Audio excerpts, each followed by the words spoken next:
I heard of one lady, in brief summary. She was born in a poverty-stricken village in Maharashtra, India. She never really had any education. When she was a little girl and wanted to go to school, her family made her take care of the buffaloes. When she was 8 years old, she was married. I think actually she was 9 years old. She was married to a man who was about 30. By the time she was 19, she had 3 sons, and she was pregnant. A mafia type of person who was exploiting the people of the village was especially forcing the women of the village to work really hard and paying them practically nothing. And everyone was afraid. But Sindhutai told the local collector, who was overseeing the police, and that person was stopped from what he was doing. But he was so angry. He went and told Sindhutai's husband a lie. He said, "You are such a fool. Your wife is having affairs with so many men. In fact, the child that is within her womb is my child, not yours. I've been having sex with her. If you don't kill the child and kill her, I will kill you." So the husband, the girl's 19 years old, he kicked her in the chest, not in the chest, in the stomach, repeatedly, to kill her and the child. She laid unconscious. He thought she was dead. So he dragged her to a cow shed where a whole herd of cows are being kept, thinking that people will feel that the cows just trampled her and that's how she died. So she laid there unconscious. And when she woke up, she said, she found one cow standing right above her, protecting her. There were all these buffaloes and oxen and cows walking, and they would have certainly trampled her, but this cow was keeping everything away from her. And even when the in-laws came to make sure she was dead, the cow chased them away with their horns and stood over her. She came to consciousness and gave birth to a baby girl under the cow. And she said she took a rock and cut her umbilical cord. Took about 20 slices to get free from it. And for hours and hours, the cow protected. And Sindhutai, when she got enough strength, she embraced the cow and promised, "As you protected me when I was in great need, I will protect others who are in need." It's a long story, but no one would have her back.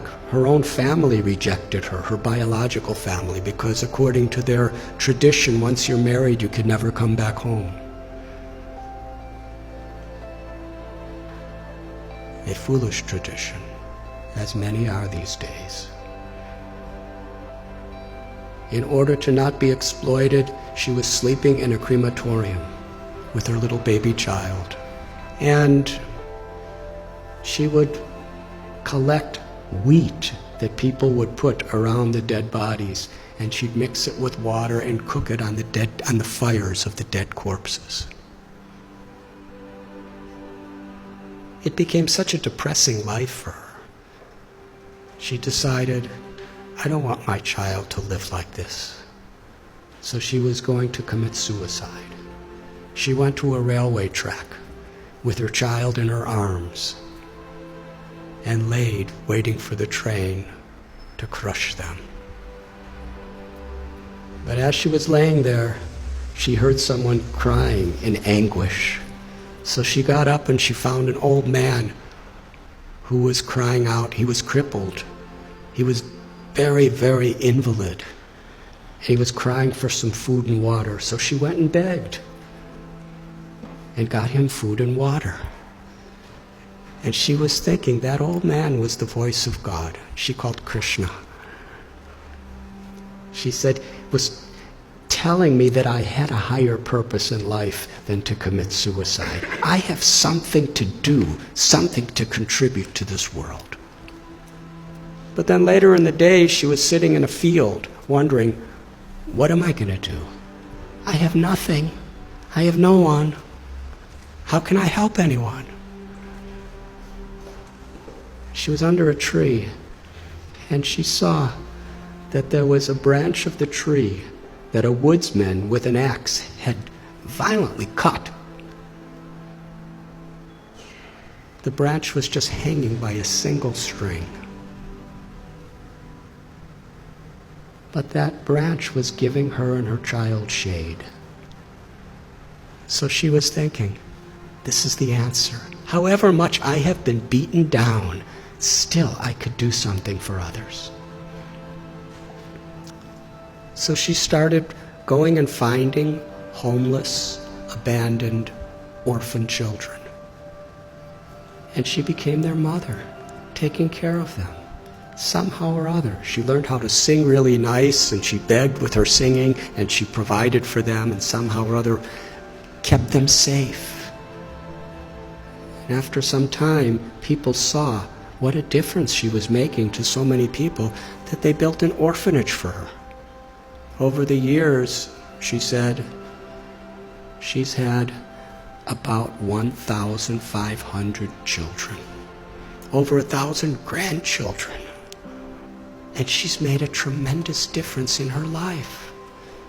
All of her children have a great education. Many are doctors and lawyers and farmers, something she never had. She's won so many awards internationally for her accomplishments. But then she explained what the most meaningful and fulfilling thing she ever did in life. Years and years later, after the president of India gave her awards and governors of states and international awards, this really old man came to her orphanage. He was starving. He was sick. He was homeless. He was asking for shelter. After a few minutes, she recognized this was her ex-husband, the person who tried to murder her maliciously. She said to him, when you left me to die, I was homeless in rags. Now you're homeless in rags, and I have a nice place with so many people. She said the most meaningful thing in her life is she forgave him. And she said, I will give you shelter, but I'm not your wife. I'm your mother. And when people would visit the orphanage, she would introduce him. This is my eldest son, and sometimes he's very naughty. She told a story. It moved me. So at one place, I shared this story, and somehow it was on YouTube.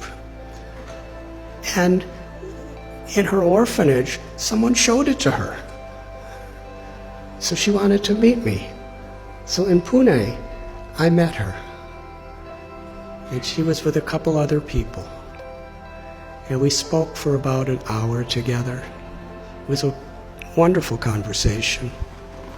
And afterward, there was one lady who was sitting next to her, who was just beaming with smiles the whole time, but didn't say much of anything. And when I was just about to leave, Sindhutai said, I want to introduce you to this girl. She's the one who was born under the cow. She's now a medical doctor, and she's taking charge of one of our orphanages. And then she said to me, I consider all of the tragedies in my life to have been gifts to empower me to make a difference to others. She considered it all the grace of God.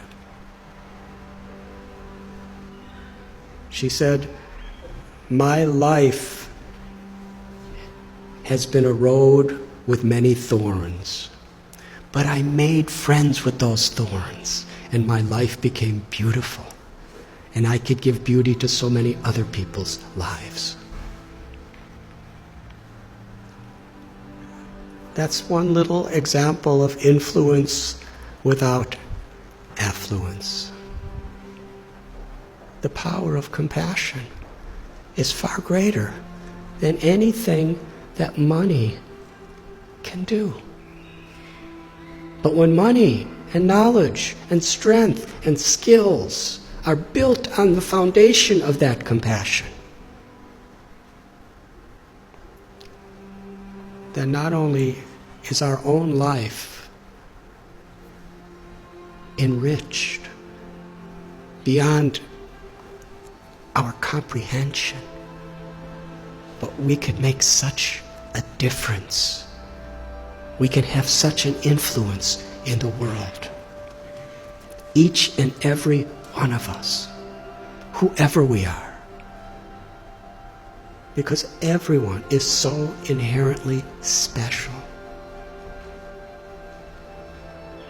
And nothing and no one can take that away from us, as long as we are aware. To be an instrument of compassion, an instrument of grace, is the true influence beyond affluence. Thank you very much.